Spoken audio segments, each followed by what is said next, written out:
नमस्कार दोस्तों, स्वागत है आपका अपने YouTube चैनल एजुकेशन सतगुरु में। और मैं आपके सामने फिर से हाजिर हूँ एक नई वीडियो के साथ में। जैसा कि आपको पता है, हम चल पढ़ा रहे हैं यहाँ पर प्रॉफिट एंड लॉस।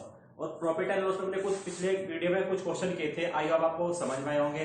अगर आपने अभी तक हमारी पहली वीडियो नहीं देखी है प्रॉफिट एंड लॉस की, तो जाइए और लिंक डिस्क्रिप्शन में है, आप पहली वीडियो को देखिए। और फिर आज हम आगे बढ़ते एक नई वीडियो के साथ में। और आज हम क्वेश्चन कराने वाले हैं कुछ ऐसे ही जो एग्जाम में आते हैं जरूर, और क्वेश्चन को बड़े ध्यान से समझना है। सबसे पहले क्वेश्चन सोल्व करने से पहले हमें एक चीज पता होनी चाहिए कि क्वेश्चन में उसने पूछा क्या है और वो क्वेश्चन में क्या बोल रहा है। अगर आपको क्वेश्चन समझ में आ गया तो आपने क्वेश्चन को 90% सोल्व कर दिया। अगर आपने क्वेश्चन ही समझ में नहीं आ रहा तो आप क्वेश्चन को फिर सोल्व ही नहीं कर पाओगे। प्रॉफिट एंड लॉस का सबसे बड़ा यही है कि आपको समझना होता है कि उसने बोलना क्या है। उसने यहाँ पर क्वेश्चन दिया है कि जैसे कि एक व्यक्ति एक वस्तु को 10% की हानि पर 360 में बेचता है। कितने पर? 360 रुपए में। यदि उसे 25% का लाभ कमाना हो तो वस्तु को कितने रुपए में बेचेगा? सबसे पहले आपको पता होगा, यदि हम किसी वस्तु को बेच रहे हैं तो क्या होता है वस्तु का सेलिंग प्राइस। और उसने क्या पूछा है? उसने क्या कि 10% की हानि पर वस्तु को 360 रुपए में बेच रहा है। अब 10% की हानि का मतलब क्या? मैंने कोई चीज खरीदी होगी और उसे 10% की हानि पर बेच दिया होगा। कितने रुपए में? 360 रुपए में। अब जब मैंने उसको 360 में बेचा है तो खरीदी भी कुछ रुपए में होगी, मैंने वो खरीदी होगी ना कुछ रुपए में। और 10% की हानि का मतलब क्या है? मैंने बताया था 10% की हानि होती है तो इसका मतलब क्या है? इसकी फ्रैक्शन क्या होती है? 1/10, यानी कि 10 रुपए की वस्तु पर 1 रुपए की हानि हो गई। कितने की? अगर कोई वस्तु 10 रुपए की तो हमें 1 रुपए की क्या हो गई? हानि हो गई। तो मैं कह सकता हूं कि यहां से सीपी मेरा कितना होगा? अगर सीपी 10 रुपए था तो एसपी कितना आया होगा? 1 रुपए की हानि, 10 पर 1 की हानि, तो वस्तु कितने में बेची होगी? 9 रुपए में। यहां से मेरा सीपी और एसपी निकल कर आ गया। तो देखिए उसने क्या दिया है सीपी को, एसपी दिया था 360 रुपए। तो यही 9 पॉइंट मेरा 360 के बराबर होगा कि नहीं होगा? जब 9.360 के बराबर है तो 1 पॉइंट कितने के बराबर? 4 के बराबर। और मैंने सीपी क्या मानना है? 40 के बराबर है। और मैंने सीपी क्या मानना है? 10। जब 1.40 का तो 10 पॉइंट कितने के? 400 के। तो यहां से मेरा सीपी निकल के आ गया 400 रुपए। अब उसने क्वेश्चन में कहा है कि उसको 25% का लाभ कमाना है। अब 25% का लाभ यानी कि इस पर 25% का लाभ, 400 का 25% कितना? 400 का 25% कितना होगा? यानी कि 1/4 कितना होगा? 100 रुपए। अब 400 रुपए की चीज पर 100 रुपए का लाभ कमाऊंगा तो बेचूंगा कितने पर? 500 रुपए में। तो एसपी कितना आ गया? 500 रुपए। आई बात समझ में? मैंने कोई वस्तु 400 रुपए की खरीदी, उसको मुझे 25% का लाभ कमाना है, यानी कि 400 का 1/25 निकालना होगा। 400 का 25% कितना होगा? 100। अब मैंने 400 रुपए की चीज पर 100 रुपए के लाभ बेचूंगा तो कितने रुपए में बेचूंगा? 500 रुपए में। होप आपको समझ में आएगा। अगला क्वेश्चन देखते हैं इस तरीके से।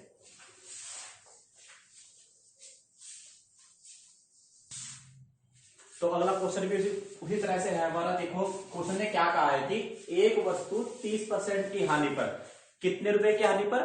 30% की हानि पर 2100 रुपए में बेची जाती है। वस्तु को कितने रुपए में बेचा जाए ताकि 20% की हानि हो? अब देखना सबसे बड़ी बात है कि वस्तु को जब हानि हो रही है तो हमने इसको किसी ना किसी रुपए पर खरीदा होगा फिर से। तो 30% की हानि का मतलब क्या है? 30% की फ्रैक्शन होती है 3/10। 3/10 क्योंकि 10% की क्या फ्रैक्शन होती है? 1/10। और 3 से मल्टीप्लाई, इधर भी 3 से मल्टीप्लाई, तो ये होगी 30% की फ्रैक्शन। ठीक है। अब 30% की फ्रैक्शन हुई तो 30% की हानि का मतलब है कि 10 रुपए की पर 3 रुपए की हानि। 10 रुपए पर 3 रुपए की हानि, यानी कि ये क्या होगा? सीपी। अब मैंने सीपी को मान लिया यहां पर।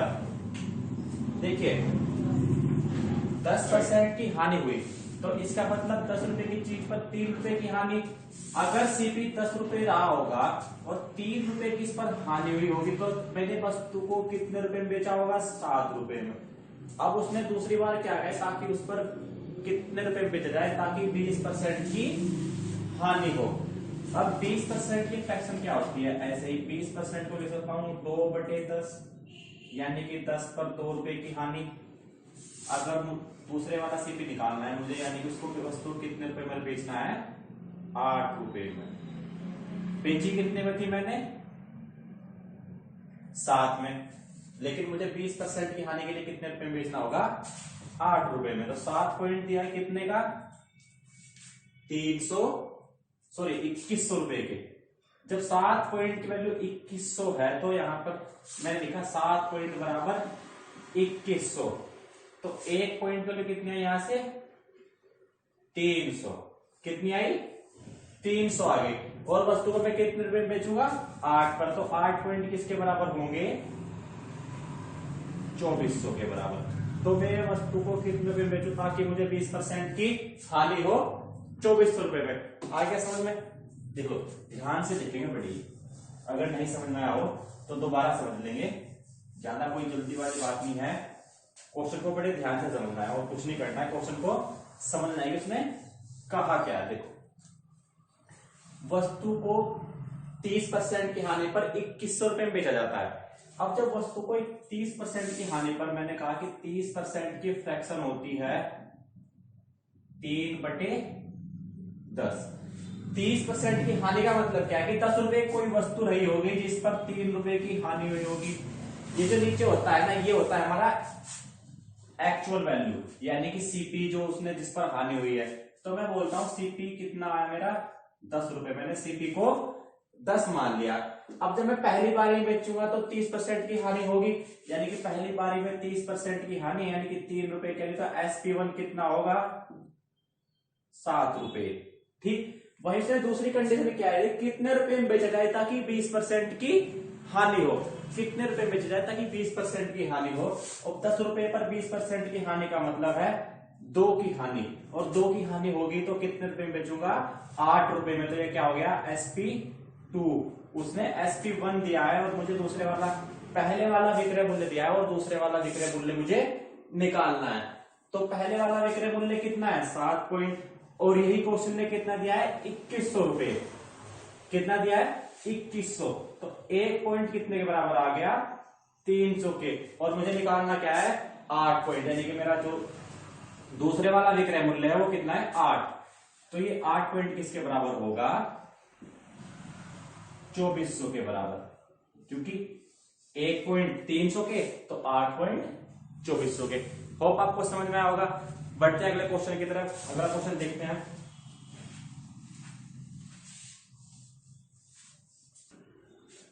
अगला क्वेश्चन है हमारा, देखना कि उसने बोला है कि एक व्यक्ति 20% अधिक मूल्य अंकित करता है किसी वस्तु पर। आपने देखा होगा कि वस्तु पर कोई MRP होता है और उस पर हमें क्या दी जाती है, छूट। MRP का बस मतलब इतना ही है, देखते हैं पहले, समझते हैं थोड़ा सा क्वेश्चन करने से पहले।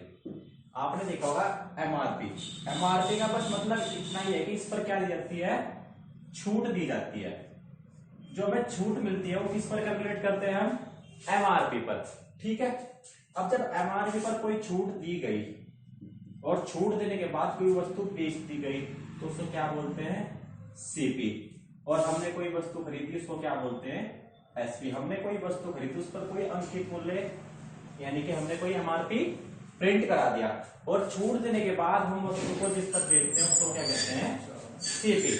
ठीक है, समझ में आई बात। उसने क्या कहा कि एक वस्तु को 20% अधिक मूल्य अंकित करता है।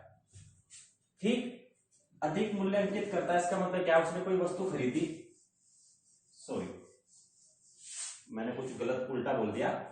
मैं बोला है MRP होती है, MRP पर हम क्या करते हैं, छूट कैलकुलेट करते हैं। कोई वस्तु हमने खरीदी, खरीदने के बाद हमने उस पर क्या कर दिया, MRP। हमने उस पर MRP प्रिंट कर दिया और उस पर छूट देने के बाद जब हम किसी वस्तु को बेच दिया तो क्या हो गया, SP हो गया। उसने क्या कहा कि 20% अधिक अंकित मूल्य करता है। कितना, 20% अधिक। अब 20% अधिक का मतलब है जितने रुपए में हमने कोई वस्तु खरीदी उस पर 20% हमने और एक्स्ट्रा ऐड करके उसका MRP प्रिंट करा दिया।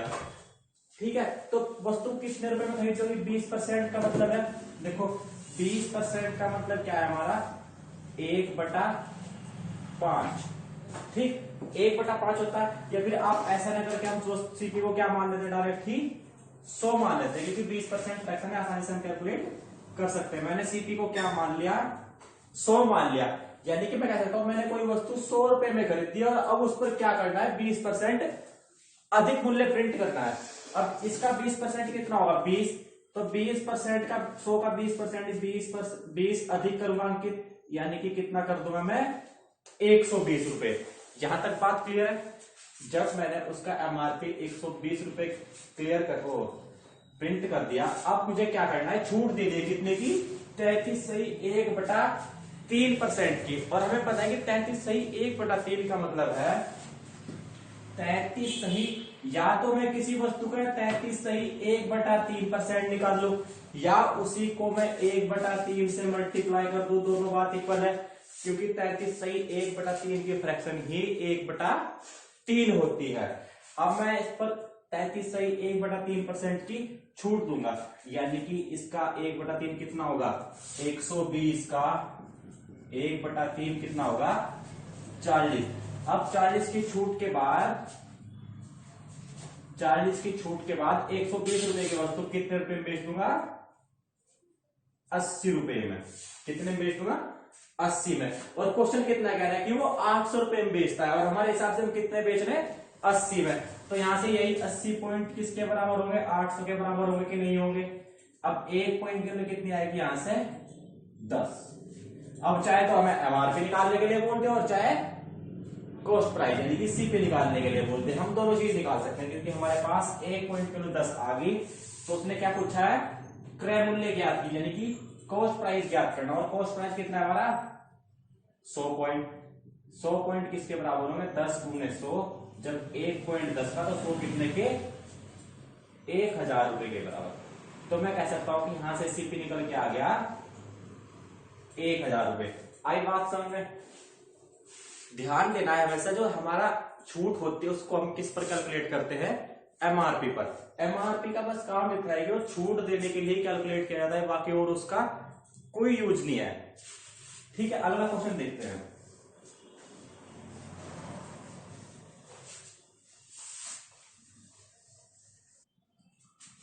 तो अगला क्वेश्चन थोड़ा चेंज है। अगला क्वेश्चन हमने थोड़ा सा चेंज किया है, ताकि आपको लेवल भी बढ़ता रहे, आपकी क्वेश्चन भी समझ में आता रहे।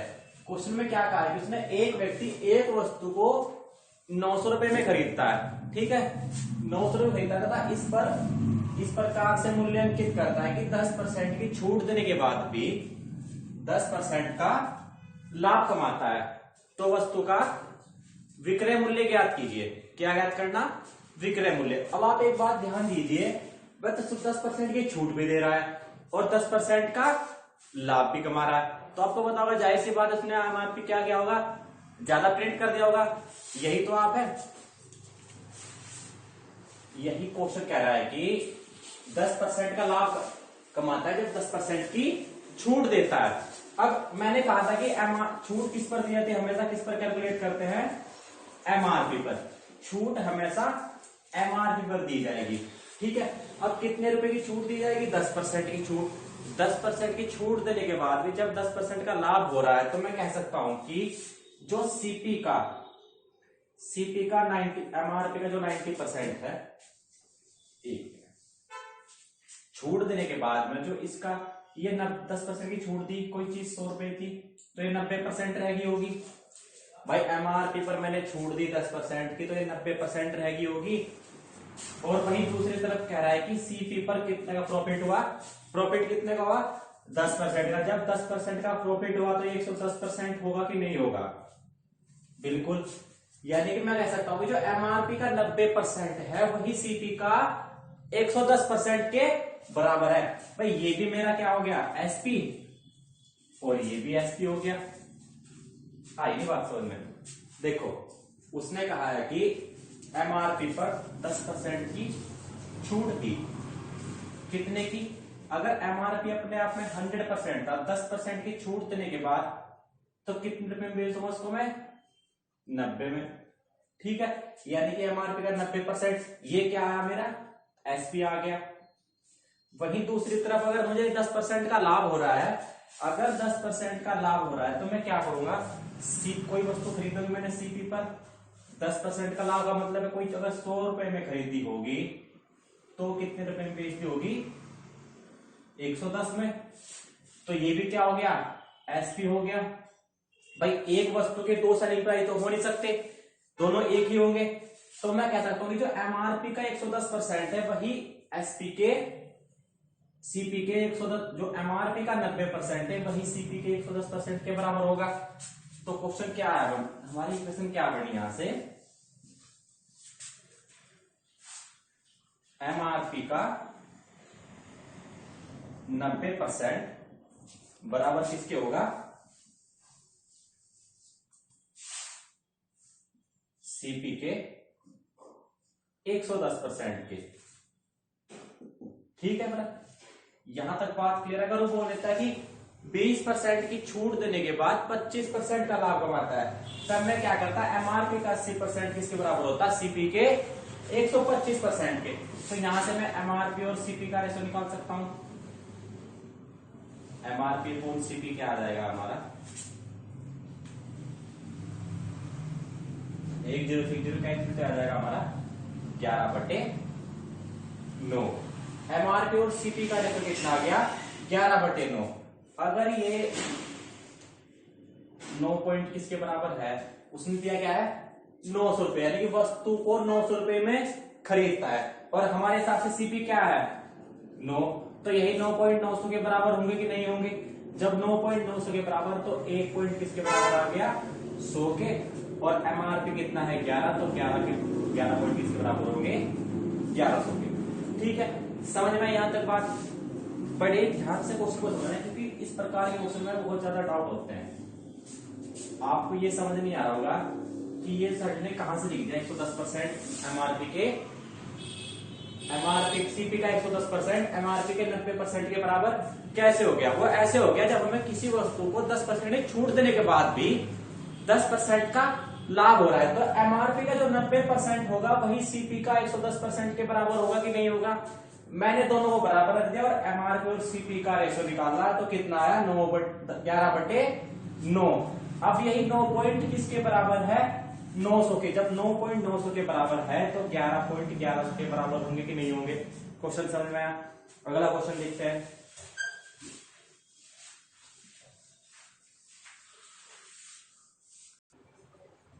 अगला क्वेश्चन हमारा थोड़ा चेंज है, टाइप को चेंज किया है, धीरे धीरे लेवल बढ़ाएगी और धीरे धीरे आपको क्या है क्वेश्चन को समझाएंगे। पहले हमने कुछ इजी क्वेश्चन किए, अब थोड़े टफ क्वेश्चन को देखते हैं। जैसा ही क्वेश्चन में कहा है कि एक व्यक्ति दो वस्तु को समान मूल्य पर, समान मूल्य कितना 1000 रुपए में बेचता है। समान मूल्य का मतलब है कि प्रत्येक को 1000 रुपए नहीं, दोनों को 1000 में बेचता है समान मूल्य पर। एक को 50% की हानि पर तथा दूसरी वस्तु को 25% के लाभ पर बेचता है, तो वस्तुओं का क्रय मूल्य ज्ञात कीजिए। इस तरह क्वेश्चन आपको एग्जाम में देखने को मिल जाएगा। आपको डिफरेंट तरीके पता होंगे, आई होप सबको भी जो आप पढ़ रहे हैं आपको भी पता होगा कैसे करते हैं। लेकिन आज मैं आपको जो तरीका बताने वाला हूं बहुत ही सिंपल तरीका है जिसका आप एग्जाम में बहुत अच्छा अपना टाइम बढ़ा सकते हैं। तो क्वेश्चन को बड़े ध्यान से देखना है। उसमें कहा है कि एक को 50% के हानि पर और एक को 50% के लाभ पर बेचता है। अब कोई वस्तु दो वस्तु में समान मूल्य में उसने बेची, तो हमने क्या किया एक वस्तु मान ली ए वस्तु है हमारी जो हमने कुछ सीपी पर खरीदी है, कितने पर 50% की हानि। 50% की हानि का मतलब है 1/2।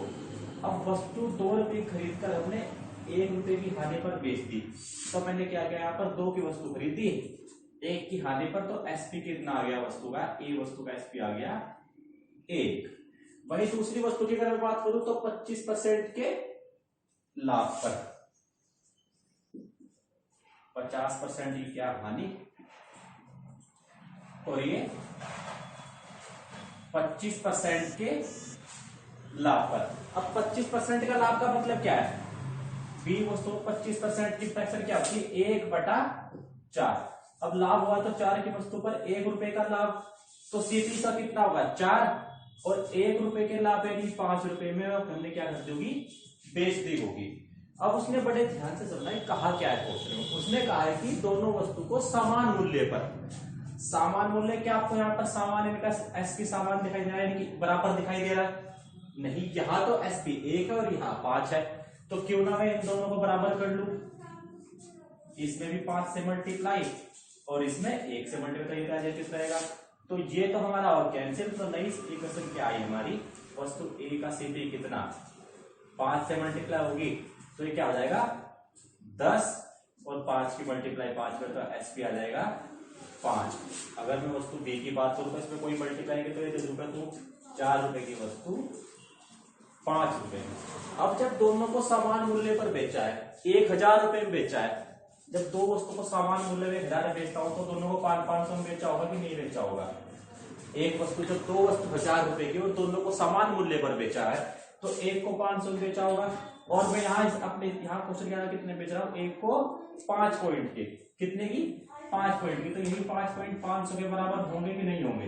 जब 5 पॉइंट 500 के बराबर, तो 1 पॉइंट के लिए कितनी आ गई हमारे पास यहाँ से 100 रुपए। और उसने क्वेश्चन में क्या पूछा है, वस्तु का क्रय मूल्य क्या कीजिए। और पहली वस्तु क्रय मूल्य कितना है 10, तो पहले कितना आ जाएगा 1000, दूसरे कितना है 4, तो दूसरी वस्तु क्रय मूल्य कितना आ जाएगा 400, क्योंकि 1.100 के बराबर है 100 में 10 की मल्टीप्लाई 1000, 100 में 4 की मल्टीप्लाई 400। और समझ में आएगा आपकी। तो ये था बड़ा ही सिंपल तरीका इस तरह के क्वेश्चन को करने का। ध्यान दीजिए, यहां उसने ये नहीं बोल रहा है कि ना लाभ हुआ है ना हानि हुई है। इस तरह क्वेश्चन को हम अगले क्वेश्चन में क्लियर करेंगे, तो क्वेश्चन आपके समझ में आया होगा। अगला क्वेश्चन देखते हैं। अगला क्वेश्चन देखते हैं, पिछले क्वेश्चन की तरह ही है, बिल्कुल सेम क्वेश्चन है, बस आपको ध्यान से क्या है समझना है क्वेश्चन को, कैसे कर रहे हैं क्वेश्चन को, कैसे हम क्वेश्चन को एग्जाम में करना है, कैसे अपना टाइम बचाना है। क्वेश्चन ने कहा है कि एक व्यक्ति दो वस्तुओं को समान मूल्य पर, फिर से वही क्वेश्चन है, बस थोड़ा सा चेंज है, 1600 रुपए में बेचता है। कितने रुपए में, समान मूल्य में 1600 रुपए में बेचता है। एक वस्तु को 25% के लाभ पर तथा दूसरी वस्तु को 12.5% के लाभ पर बेचता है। तो क्या करना है, वस्तु का क्रय मूल्य ज्ञात करना है। ठीक है, यहां पर बेचता नहीं, वस्तु को खरीदता है, लिख लो खरीदता है, सामान मूल्य पर। पीवी क्वेश्चन हमने पहला ही खरीदने, इसको क्या करते हैं, खरीदता है।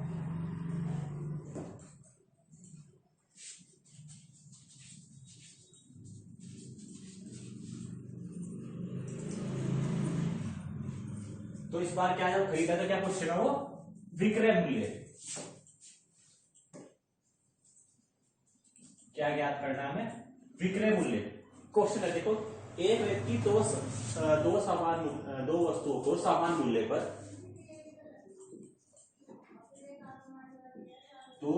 समान मूल्य पर 1600 रुपए में क्या करता है, खरीदता है। एक को 25% के लाभ पर और दूसरे को 12.5% के लाभ पर क्या करता है, बेचता है। तो वस्तु का विक्रय मूल्य ज्ञात करना है। पिछले से थोड़ा क्वेश्चन अलग है, पहले उसने क्या दिया था, पहले क्या करता, वो समान मूल्य पर बेच रहा था, इस बार क्या समान मूल्य पर खरीद रहा है। तो क्वेश्चन को हम ऐसे करना है, जैसे पहला क्वेश्चन क्या था हमने, बस थोड़ा सा चेंज है। क्या 25% का लाभ, अगर हमने कोई वस्तु ए है 25% का लाभ कमाया, 25% का लाभ का मतलब है 1/4, यानी कि 4 की वस्तु पर 1 का प्रॉफिट। अगर इसका सीपी 4 रहा होगा तो प्रॉफिट 1 के बाद हमें कितने रुपए बेचती होगी, ये 5 रुपए में। वही अगर मैं 12.5% के प्रॉफिट की बात करूं, यानी कि 12 सही 1/2, ये फ्रैक्शन किसकी होती है, 1/8 की। परसेंटेज अगर आपने वीडियो देखी होगी तो आपको पता होगा कि 12.5% की फ्रैक्शन 1/8 होती है। और लाभ का मतलब 8 की वस्तु पर 1 का लाभ, तो ये वस्तु बी कितने की होगी, अगर 8 रुपए की खरीदोगे तो बेची कितने में होगी, 9 रुपए में। ठीक, उसने क्या कहा कि सामान मूल्य 1600 रुपए में। सामान मूल्य का मतलब है कि उसका सीपी इक्वल होना चाहिए। क्या यहां सीपी इक्वल दिखाई दे रहा है, नहीं। और मैं इक्वल करने के लिए क्या करूंगा, इसमें क्या कर दूंगा, 2 से मल्टीप्लाई। अब जब 2 से मल्टीप्लाई कर रहा है, ये क्या जाएगा, कैंसिल। नई इक्वेशन क्या निकल के आएगी हमारी, 2 से मल्टीप्लाई 8 और 5 में मल्टीप्लाई 10, और इसमें कोई मल्टीप्लाई नहीं की तो ये जुगा तो यानी कि 8 रुपए की वस्तु 9 रुपए में क्या कर दी, बेच दी। यहां तक क्लियर है। अब जब 1600 रुपए में सामान मूल्य पर बेची होगी, दो वस्तु 1600 रुपए में बेची खरीदी हमने, सॉरी खरीद रहा है, जब कोई दो वस्तु 1600 रुपए में खरीद रहा है और दोनों को इक्वल प्राइस पे खरीद रहा है, तो एक वस्तु कितने की होगी, एक वस्तु का प्राइस कितना होगा 800 रुपए, 1600 की दो और दोनों को इक्वल यानी कि 800 रुपए में एक और 800 रुपए में एक। मैंने 800 में एक खरीदी, क्वेश्चन कह रहा है पहली वस्तु कितने में खरीदी 8 में, तो 8 पॉइंट यही 800 के बराबर होंगे कि नहीं होंगे। जब 8.800 के बराबर तो 1.100 के बराबर आ गया। यहां से भी जब 1.100 के बराबर आ गया,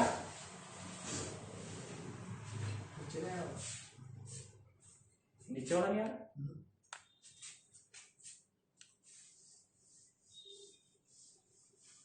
यहां तक दिख रहा है, यहां तक दिख रहा ना, ठीक है। तो थोड़ा सा टेक्निकल प्रॉब्लम हो गई थी, नीचे का दिखाई दे रहा था, तो अब मैं ऊपर लिख देता हूं। यहाँ क्या है कि ये जब मैंने इसमें 2 से मल्टीप्लाई की तो नई इक्वेशन निकल गई क्या आई मेरी, वस्तु ए का सीपी कितना हो जाएगा हमारा, 2 से मल्टीप्लाई तो ये 8 और ये एसपी कितना, थोड़ी सी टेक्निकल प्रॉब्लम की वजह से हमें क्या था नीचे का दिखाई दे रहा था, तो मैं क्या करूंगा थोड़ा सा ऊपर लिख दूंगा। यही मैंने जब 2 से मल्टीप्लाई करूंगा, यहां तक समझ में आया, एसपी 4 से 5 हो गया, इसका एसपी 8 से 9 हो गया। लेकिन उसने क्या दोनों समान मूल्य पर खरीदी, यहाँ 4 ही खरीद रहा हूँ, यहाँ मैं 8 की। अगर मैं इसमें 2 से मल्टीप्लाई कर दूं, क्या दोनों के सीपी समान हो जाएंगे, बिल्कुल समान। जब 2 से मल्टीप्लाई करूंगा तो 4 से कितना हो जाएगा ये 8 और ये 5 से कितना हो जाएगा 10। तो अब क्या देखना, अब क्या मुझे पता चला कि दोनों के सीपी इक्वल हो गए। क्या हो गए, दोनों के सीपी इक्वल हो गए। जब 1600 रुपए में दो वस्तु खरीद रहा हूं मैं और दोनों को समान मूल्य पर खरीद रहा हूं, तो एक को 800 में दूसरी को भी 800 में खरीद रहा हूँ, तो यहां से मैं कह सकता हूं कि जो 8 पॉइंट है यही 800 के बराबर है कि नहीं है। तो जब 8.800 के बराबर तो 100 के बराबर आ गया। पहली वस्तु कितने की है 10 की, तो 10.1000 के बराबर।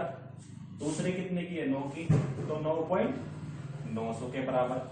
तो वस्तु का क्रय मूल्य कितना आ गया, एक का आ गया 1000 और दूसरी का 900। ठीक है, आई बात समझ में। अगला क्वेश्चन देखते हैं जरा। तो होप कि आपको वीडियो समझ में आया होगा, क्वेश्चन भी आपको समझ में जरूर आया होगा। अगर आपको कोई भी डाउट हो तो हमें कमेंट सेक्शन में जरूर बताएं और हमारे YouTube चैनल को जरूर सब्सक्राइब करें। आने वाली वीडियो के साथ जरूर मिलते हैं थोड़े दिनों के बाद। धन्यवाद।